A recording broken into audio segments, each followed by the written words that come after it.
last case. Oh my God. Okay.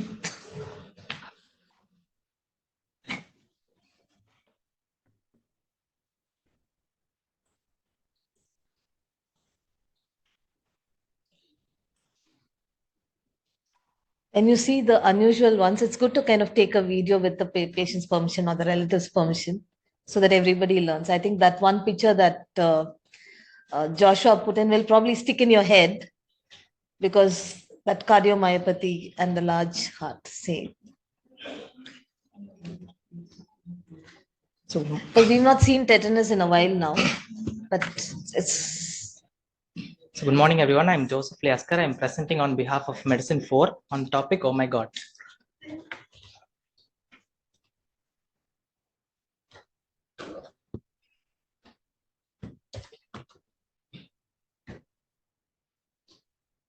So we have a 23-year-old female, Mrs. W from Arcot, who came to us with complaints of fever since 1 week, abdominal pain since 1 week, and breathlessness since 1 day. Coming to the history of presenting illness, she was apparently well until 1 week back when she started developing fever, which was high grade and intermittent in nature with chills and rigors, and along with the fever, she had myalgias. She also complained of abdominal pain for the similar duration. The pain was sudden in onset, increasing in severity, radiating to the back. The pain, she described it as colicky in nature. And there was no associated vomiting, altered bowel habits, burning micturition, or jaundice associated with the abdominal pain.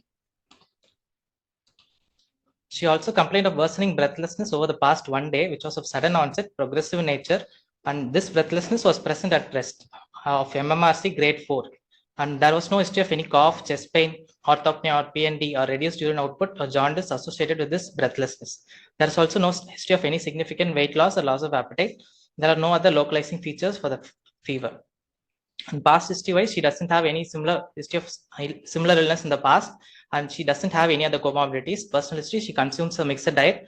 Family history, her mother had uncontrolled diabetes mellitus and she passed away in 2021 due to COVID-19. Her grandmother also had diabetes. There's no other significant family history. Menstrual history, she's a para 1, live 1, and abortion 1.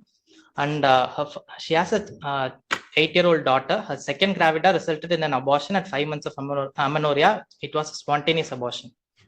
And until 6 months back, her cycles were irregular, occurring once in every 2 to 3 months. And for the past 6 months, her cycles have been regular.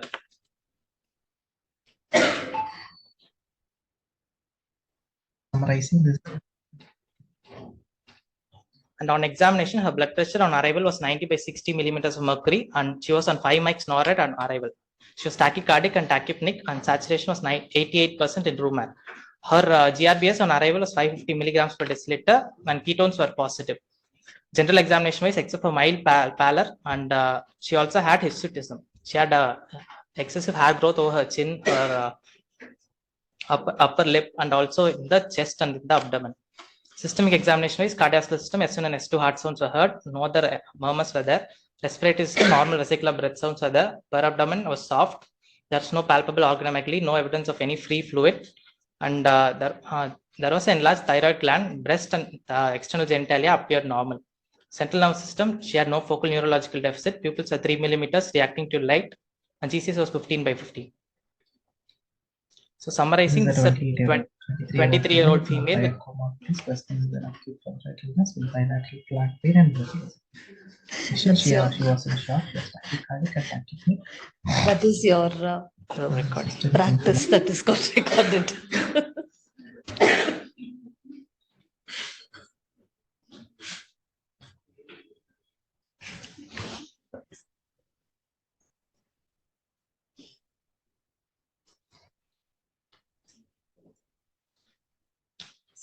anyone would like to comment on the differentials? Just please write it. Present explain.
So the differential dengue, melioid, pyelonephritis, and some kind of a sepsis or infection.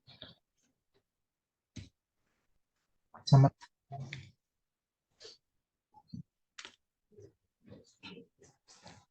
Is there any way I can stop this?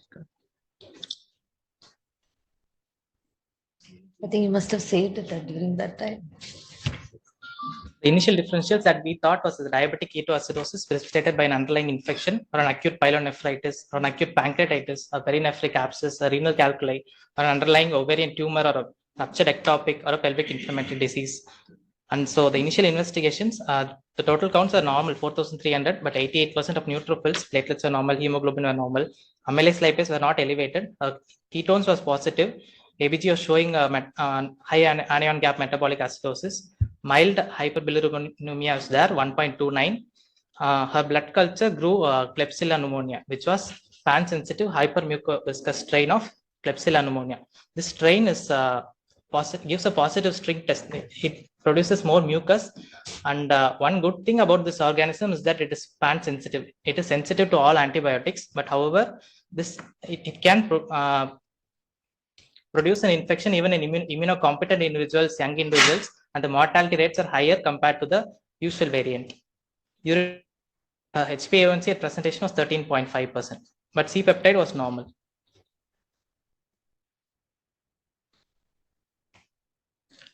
She was shifted to ICU for further management, and there a bedside ultrasound abdomen was done, which was showing some collections near her left kidney. So to look at the possibility of a PCN insertion for drainage, a CT scan of the abdomen was done, and anything abnormal that you can visualize on the CT scan? There's something here on the left side.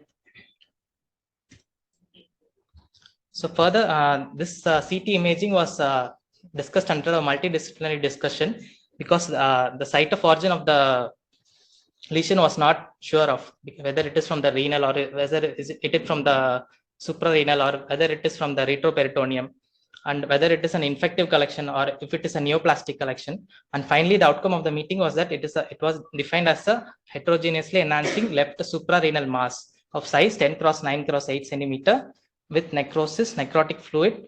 There was also additional thrombosis involving the left suprarenal, renal, and the IVC. And this was more in favor of a neoplastic etiology than an infective etiology. Ultrasound guided biopsy was proceeded with from this lesion, which showed a left suprarenal mass, an oncocytic neoplasm with low mitotic activity and necrosis. We are proceeding ahead with an immunohistochemistry to further characterize the lesion.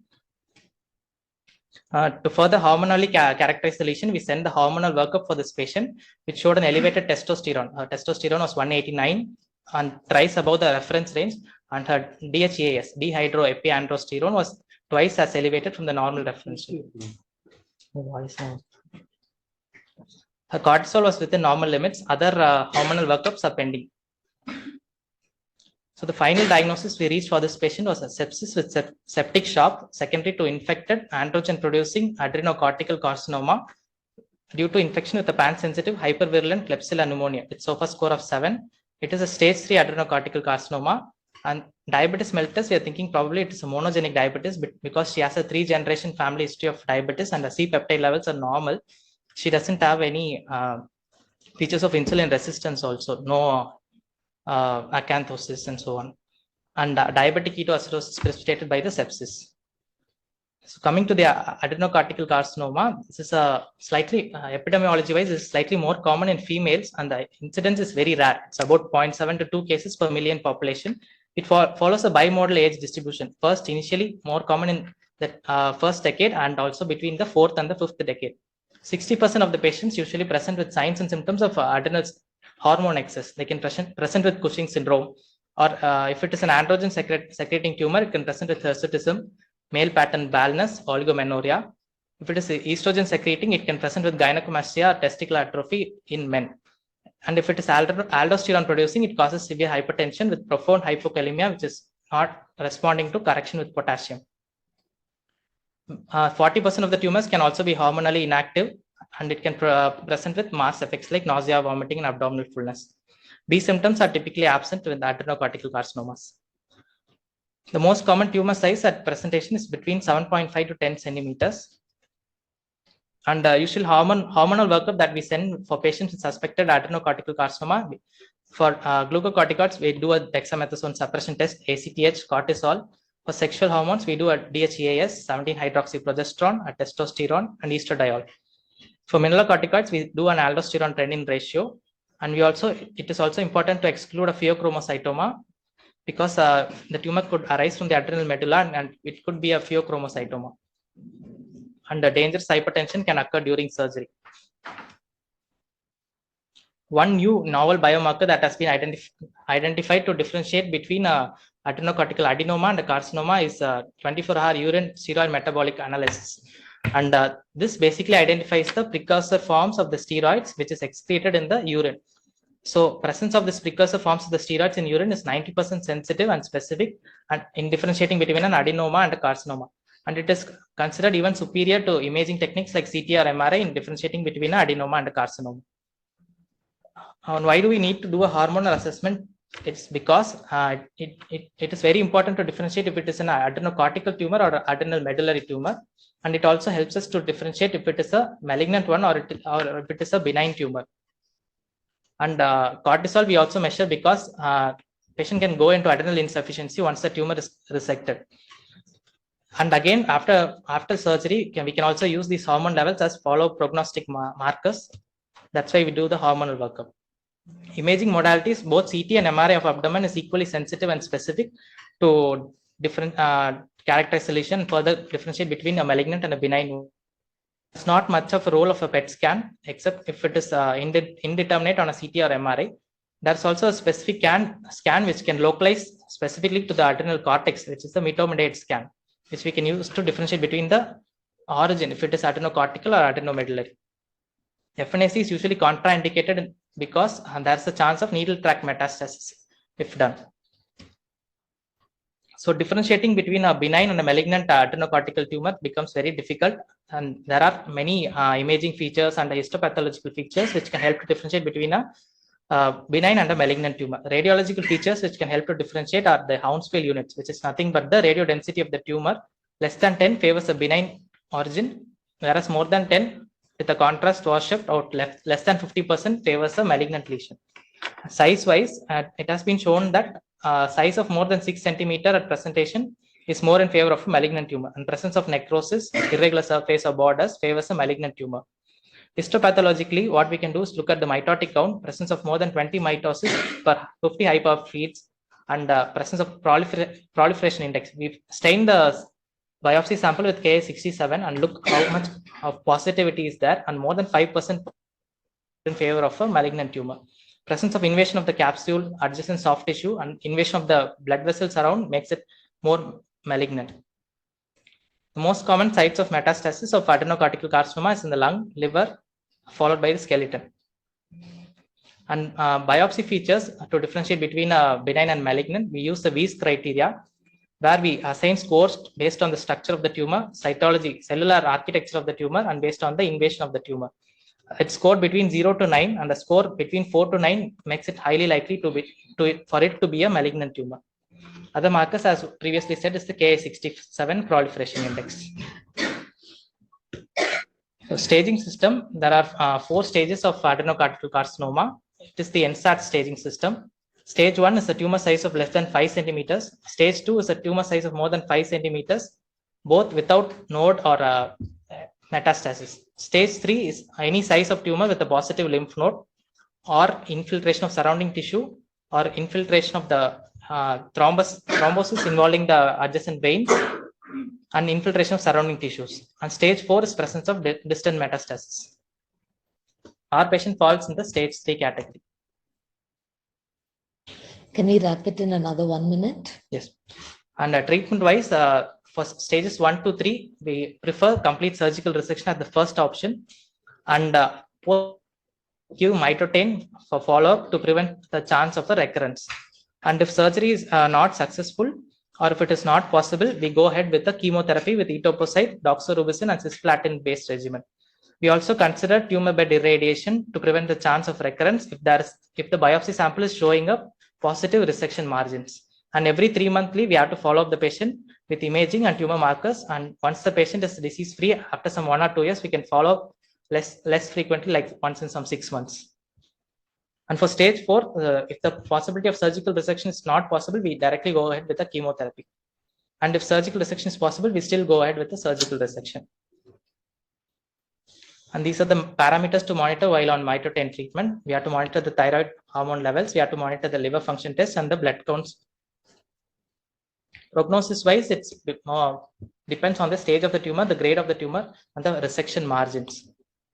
So this patient has been, she's planned to be taken over by endocrine surgery for further management. She's planned for a laparotomy on the 2nd of March. Thank you, Joseph. Any comments or questions?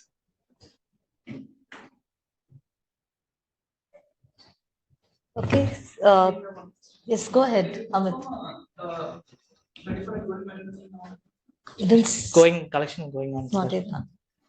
We put it as pending. Maybe wrong, but ideally, before going ahead with biopsy and identification, we should exclude possibility of because otherwise, that's the Crisis. At that point of time, we didn't know if it is an adrenal cortical tumor where the lesion was.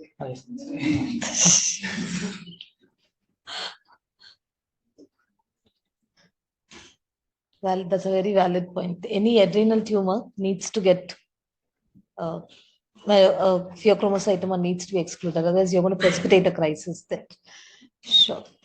Thank you very much to each one of the presenters. I think you did an excellent job. And my only suggestion is that you need to, if you can keep it as 10 slides for a 10-minute presentation, you can actually have time to explain each.